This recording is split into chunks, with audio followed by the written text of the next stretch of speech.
I know a bunch about it because obviously I watched the presentation already, but usually MKBHD has very good takes about tech. I mean, he's very experienced with this sort of stuff, so I want to hear his experience with using it. I'm really excited for it. I think it's a huge step forward, even though I'm not going to buy because I don't have $3.5 thousand to spend on a headset that will probably be trivialized in a year. But let's see. It's a bit too loud, I think. Okay, I've used the new Applevisionpro. I had about a 30-minute demo just using this new headset. I had about 1 trillion questions, so I tried to ask as many of them as I possibly could of Apple to get all the answers I could for you and for myself. So, without any further ado, let's just jump right in. This is everything you need to know so far about Apple's new AR VR headset. So the first question. This is the first big thing I want to address right away. People are saying it's not VR, it's AR. And while that is true to an extent, I think that is very short-sighted because the thing that like passes through your through the headset itself, right? My face looks very, very blue right now, so let me just go back to this shot. So the thing that passes through the glasses, right? You can see like the person's eyes through. You're not actually seeing the person's eyes through. You're seeing a modeled face of them, right? It's not actually them. It is basically a VR character that is being shown to you through the headset itself. So even though the headset focuses on AR, it is VR technology, you know? And I think ignoring that is kind of really missing the point of what these things are doing. Because I always thought that AR would be the first thing to take off because it's just more accessible to more people. And then VR would follow with a very, very fast boom when people realize that, wait, you don't need AR if you can just do everything in VR, you know? So I think that's an important point. So far about Apple's maybe we'll address it in the video as well. VR headset. So the first question, naturally, what is it? So first things first, this is a first generation device from Apple, which we don't see very often, but it is an augmented reality / virtual reality headset with a bunch of cameras and... This is very important to also note. This is a first generation thing. This is not meant for a majority of people, which is also why it has the Pro in the name. The iPhone didn't have a Pro in the name. Sensors inside that you strap to your face. It'll start at $3,500 and it'll go on sale starting sometime early next year. Nobody's been able to shoot video of using it yet, so I'm gonna have to do my best with descriptions here, but fundamentally, this isn't something that's paired to your iPhone or your Mac by default. It's a standalone computer with an M2 chip inside, its own Wi-Fi connection, a roughly 4K micro OLED display for each eye.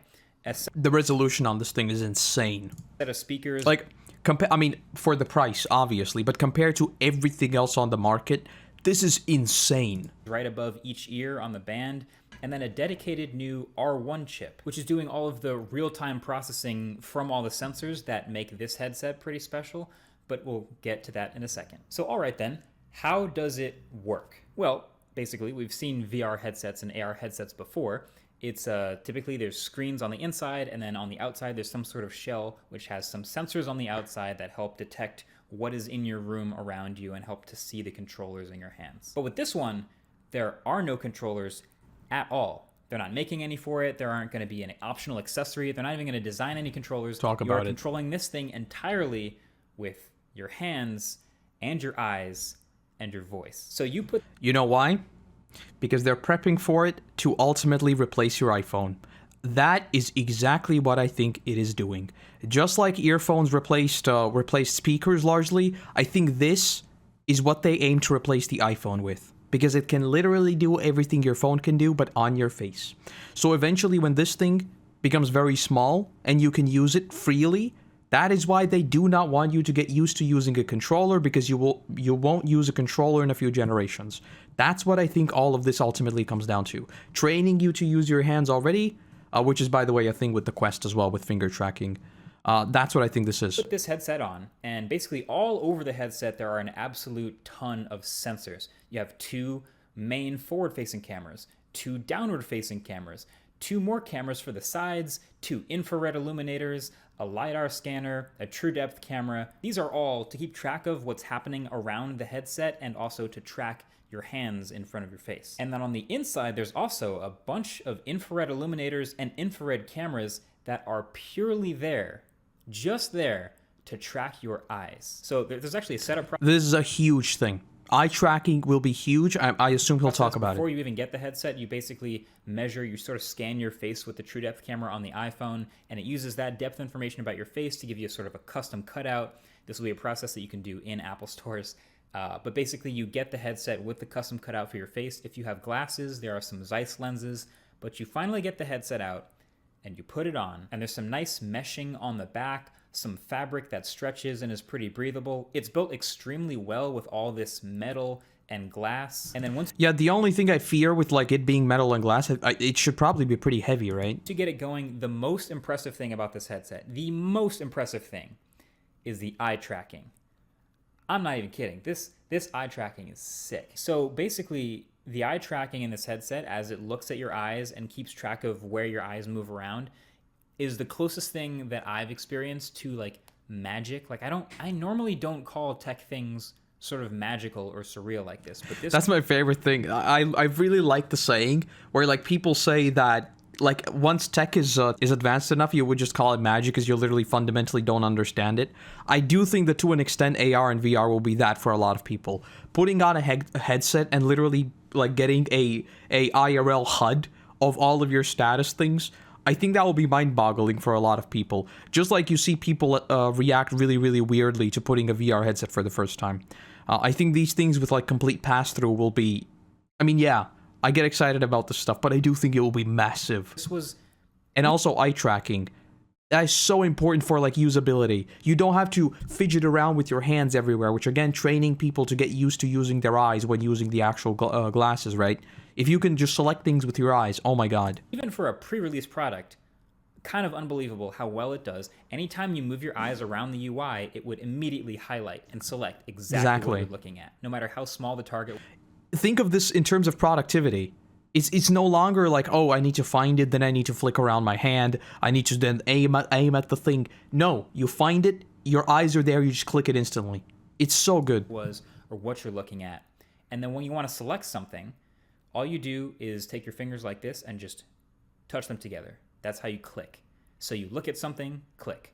Look at something, click. So there's a calibration process when you first set up the headset, you put it on for the first time, where you basically just look around with your eyes at a bunch of different dots so it learns your eyes. And then, yeah, from that point on, you're just cruising, you're sailing through everything by just looking at things.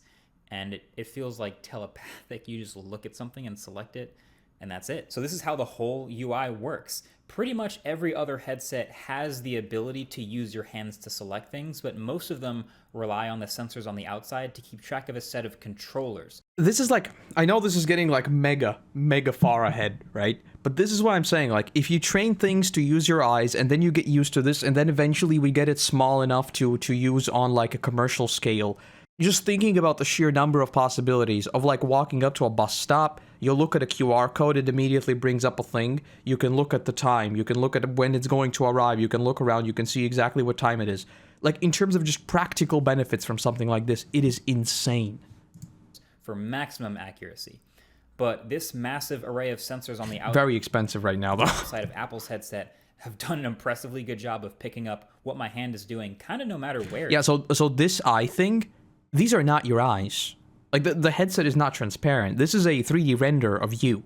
It is. So like I said, there's sensors all the way around. There's the an thing. They're OLED facing screen forward, but over they're the facing thing. sideways and facing down, so I could just kind of rest my hand like wherever and look at stuff and click. I don't even have to move my head. I can just look at something and just click my fingers. I kind of did it by accident a few times. Like, I'd just sort of be sitting there and my fingertips would actually touch and I'd select whatever I was looking at. But pretty quickly you get used to just doing this. Now, there are also some text boxes. Occasionally you want to type something, and so you can look at the text box, select it, and then a keyboard will pop up and you can look at the letters, but also you can just look at a search box field and just start talking and it'll start filling in whatever you're saying. Yeah, that's the thing I kind of want to see how they figure out, except for like speech to text, right? Because that obviously works. But I'm more so curious about how they would handle something like writing, you know? Because like looking around at a keyboard, I mean, yeah, it's kind of fast, but I mean, it's not going to match you with your two thumbs, you know?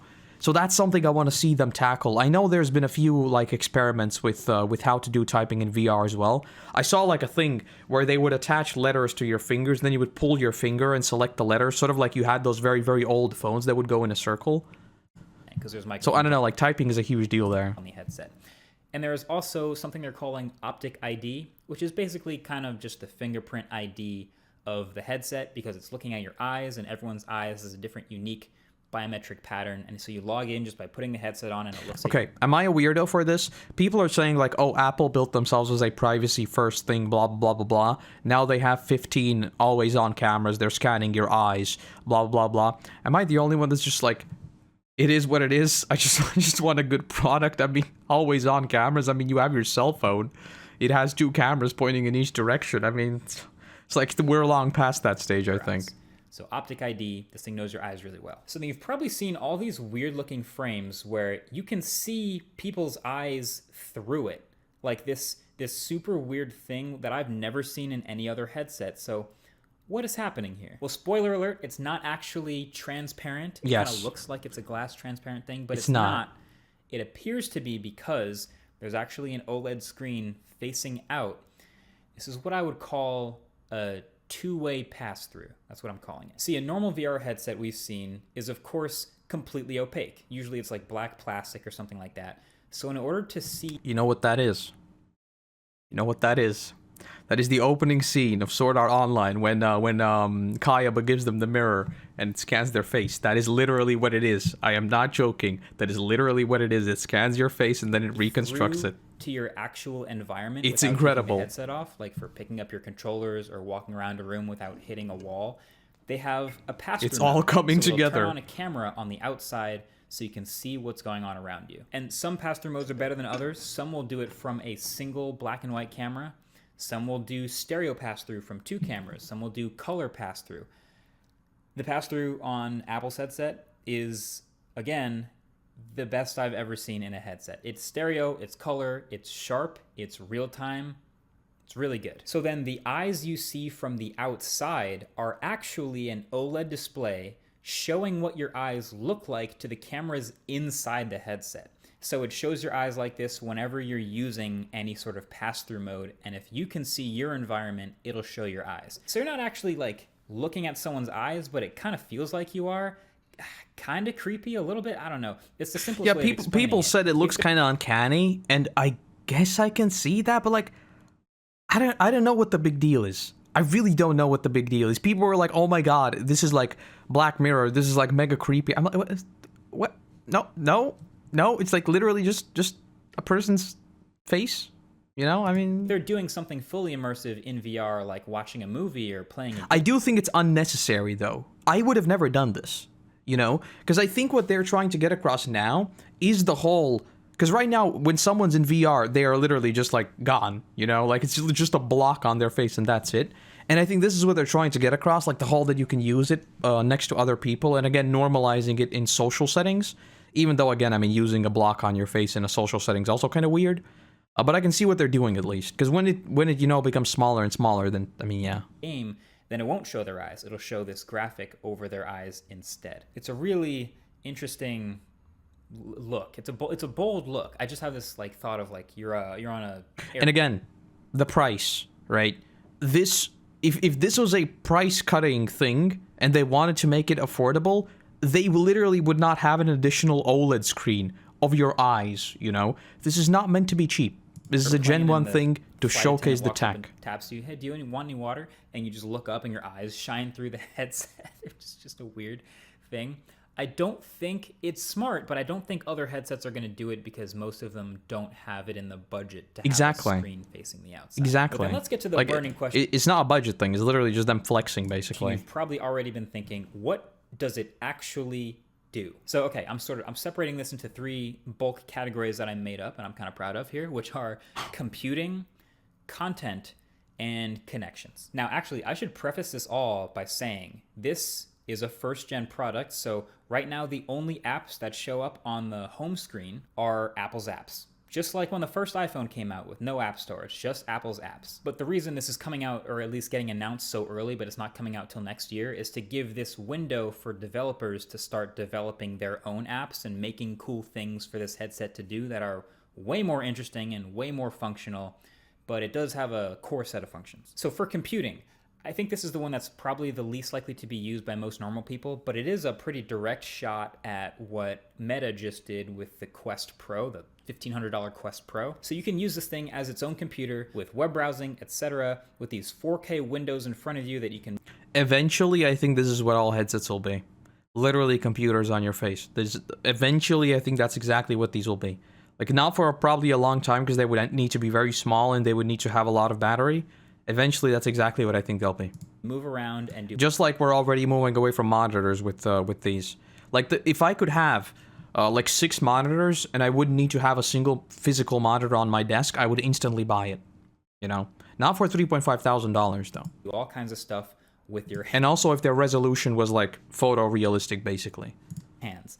Now, this will be its own OS. Again, it's not running off your phone or anything. It's running a whole new operating system called Vision OS. And it seems pretty similar to iPad OS, just in the fact that, you know, you're just touching things in iPad OS, and in this headset, you look at something and then you touch your fingers together, and that's basically just like a normal touch. But I was really impressed with the responsiveness. Again, this was better than any headset I've seen with just your hands. If I wanted to scroll through something like a Safari window, I literally, in air, would touch my fingers together and drag the window, and it would scroll nearly in real time. I would like throw it around, like toss it, catch it, toss it the other way, and start scrolling through things with my finger, resizing windows, dragging the corners of things. And I was super impressed with that too. Now, if you're like me, you might have... As much as I don't like Apple's approach to making everything their own ecosystem, which I hate, which is probably also going to be the reason why I eventually never get their headsets, I think I just more so care about the competition this creates, is this, right? I don't want to be locked into their ecosystem because I don't like their OS. You know, as responsive as it is, like I said, I don't like them for that, but their systems are deliberately designed for just a few products, so obviously they run very well. I've also had some questions about their I sharpness. don't like that, though. Do I really want to wear something like this for a long time to work like it's on a computer? And I think that was also pretty smartly addressed. They use a selective rendering based on the super good eye tracking. So the computing power is basically focusing on sharply rendering the... I didn't even think of this. Yes, this is how old video games used to work. Actually, no, it's probably still how video games work. So basically, they would only render a cone in front of you, right? So if you can have perfect eye tracking and then you can simulate what a person sees, you just don't need to render the rest, of course. A part of the screen that you're actually looking at while saving power on the rest. It's pretty cool, and it works so quickly that I did not notice it while using it. And then the part you're looking at is actually very sharp. Like I said before, they're super high resolution screens, they're 4K. I don't know if I have a number for refresh rate, but it felt like 120 hertz. And, you know, eye fatigue will eventually become a thing with any headset you strap to your face, but this would be on the lower level of eye fatigue compared to what I've experienced with some others. And then for even more heavy work, this is kind of nuts, but they showed it in the keynote. Apparently, if you have a Mac and you want to do Mac OS stuff, you can just, with the headset on, this is really look cool. at your Mac. I've never had a Mac, and I will never have a Mac. Never. And it will pick up what you're doing, and it'll mirror the Mac's display as one of the 4K windows. This is really cool, though. And then you can even connect a Bluetooth keyboard and a Bluetooth trackpad and start working around like it's an actual Mac, just with a bigger screen wherever you want. Yeah, ecosystem stuff. So that's computing. I definitely got to try it. But then, of course, there's the connection stuff. You got messaging. You can type out messages to people just like as if you were on a Mac. But there's also, impressively, FaceTime. Now, I don't even know that this is necessarily better than a normal FaceTime holding your phone or like on a laptop, other than the fact that I guess you don't have to be holding anything. But you can have people's windows floating in front of you as you talk to them on FaceTime. But you might also be asking, wait a second, if I'm not holding my phone in front of me, what do other people on This is where it gets fun. see? Well, the answer is they'll see a 3D rendered model of you that was scanned into the system from your iPhone that syncs up and matches the movements of your face with eye tracking and all the other This is what I meant. This is what I meant. Eventually, when multiple people have this headset and you can plop people down in real time, this is VR. This is no longer AR. This is basically VR. I got to try it. This is so cool. It works, okay? So it's first gen. Not as good as obviously looking at a person. I just feel like a FaceTime, you're trying to have like a personal connection with the person.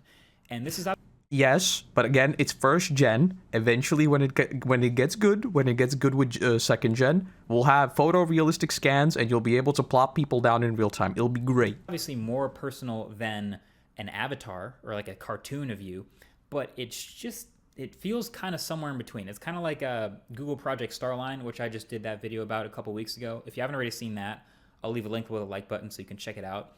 But it feels sort of in that like uncanny valley, Yeah. moving 3D model territory instead of looking at an actual person. It's kind of how That's one thing I'm really interested to see. Like when VR gets like even further down the line, I'm curious to see how we tackle the uncanny valley, right? Because usually with video games, for example, the way we tackled it was just we made things stylized, right? So eventually when we get to headsets that are like mega detailed with like 4K resolution being across the board the norm, are we going to go for realism? Because I don't think we should.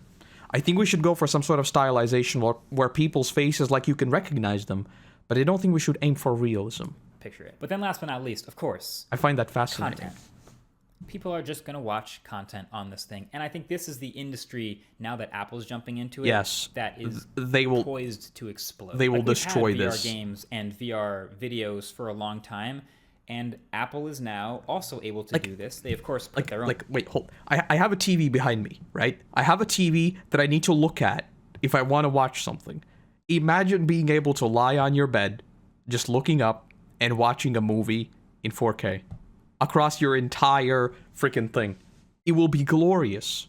And again, it's sort of AR, but at that point it's VR. own spin on it, and they can use the power and the draw of the Apple brand to get content creators and big motion picture studios and It'll be so sports good. leagues and all kinds so of good. creatives to work to make content that looks really good, specifically on Apple's headset and in Apple's formats. I can personally say from my demo, hell yes, I would pay to watch an NBA game courtside in the VR headset. I cannot relate. I don't watch sports. Quality is good enough, and obviously it's not going to be as immersive as feeling the energy from the crowd, but you're not paying courtside prices. You'd probably pay, this is a total guess, $10-$20 to watch an NBA game courtside or have some subscription to do that. I would totally do that, and it would be fun. I think this is what people will begin to realize, and this is why I've always felt completely insane when I talk about this, right?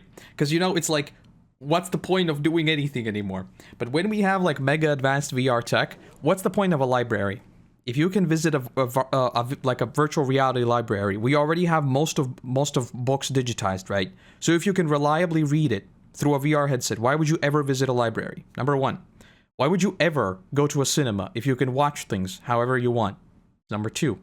Why would you ever go and do like a bajillion forms of entertainment where you're not like actively doing something with your hands if we have VR?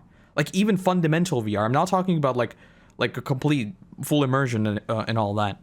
Like all these basic things just literally do not need to exist anymore, But even with regular 2D content like movies, just watching love a regular movie, you can totally just This makes me sit so back, happy. put the headset on, It's all maybe coming put some together. headphones on, and just like on a plane seat, just watch a movie as if you're in a theater for one, which is pretty sweet. There is that digital crown on the side that actually lets you spin it clockwise to move in more immersion and fully envelop you in the VR environment, or you can turn it counterclockwise to bring in more of your real world environment with pass-through in your peripheral vision. Kind of a neat trick. And then there's also this kind of weird feature where you can take 3D photos and videos with the cameras built into the headset itself.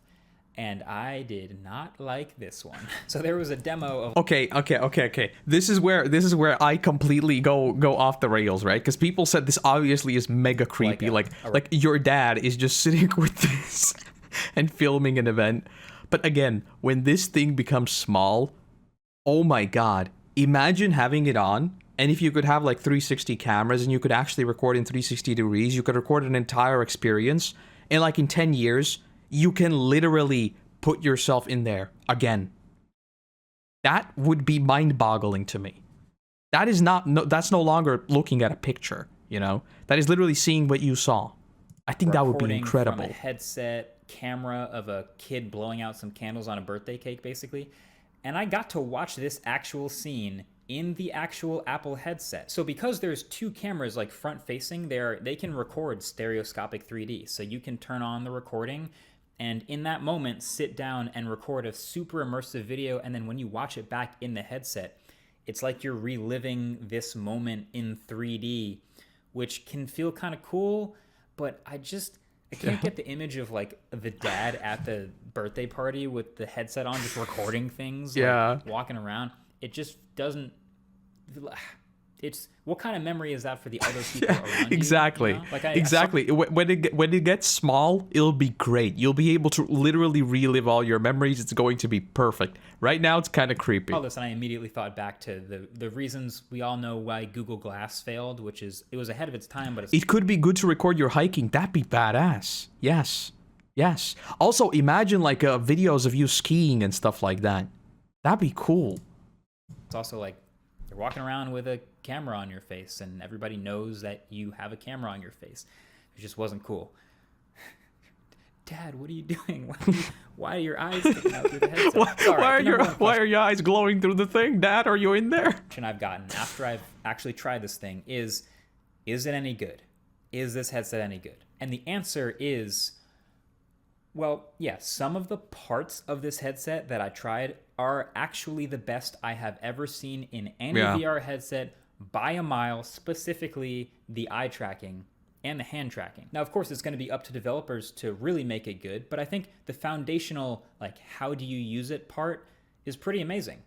But that doesn't mean there aren't any downsides. All right, number one, there's no haptics, of course, because you don't have controllers. You're just doing everything with your hands in the air. There's no way to have any sort of haptic feedback. I've heard a bunch of like people who are really deep into this. There are a bunch of like experiments with like using rings and whatnot to do some sort of haptics, because right now VR just feels like very what would be the word? I guess, you know, nothing has sense to it, you know, like even in games where you're just like flinging around your arms even though you're supposed to be carrying a bunch of weight. It just feels odd. It feels like weightless, everything in VR right now. And that's sort of a big thing you need to tackle somehow, you know? Because, I mean, even when you're playing a game with a controller, at least you have something that you're latched onto.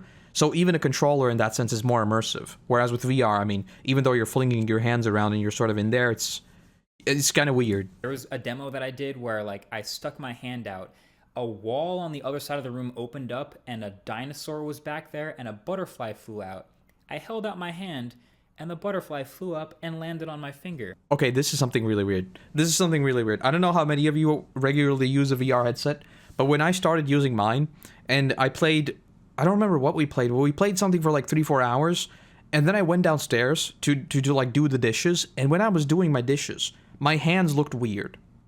It's crazy how fast you forget that like the real world exists around you. So I can definitely see that where you're like, oh, I'm gonna put my hand out, and then it lands on you, and you're like, wait, hold up, where is it?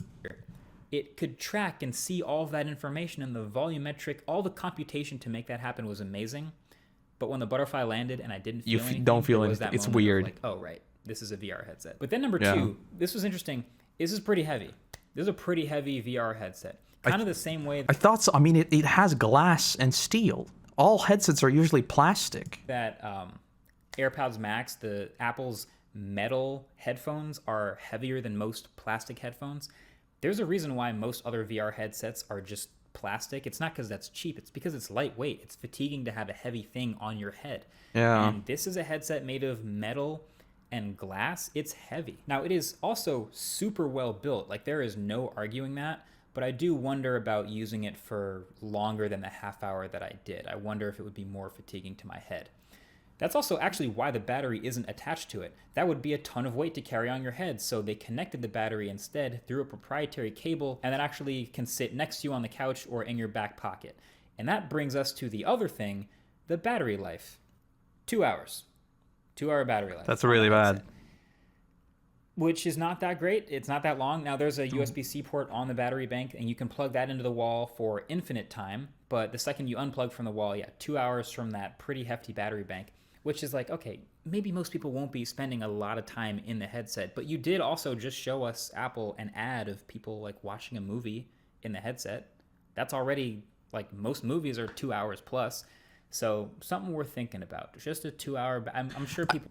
like hold up. We'll make bigger external batteries for this thing. Yeah, that's like number one. But like right now, even if I did get it, I'm not going to. You know, like I said, I don't have 3.5 thousand. I don't want to be locked into Apple's ecosystem.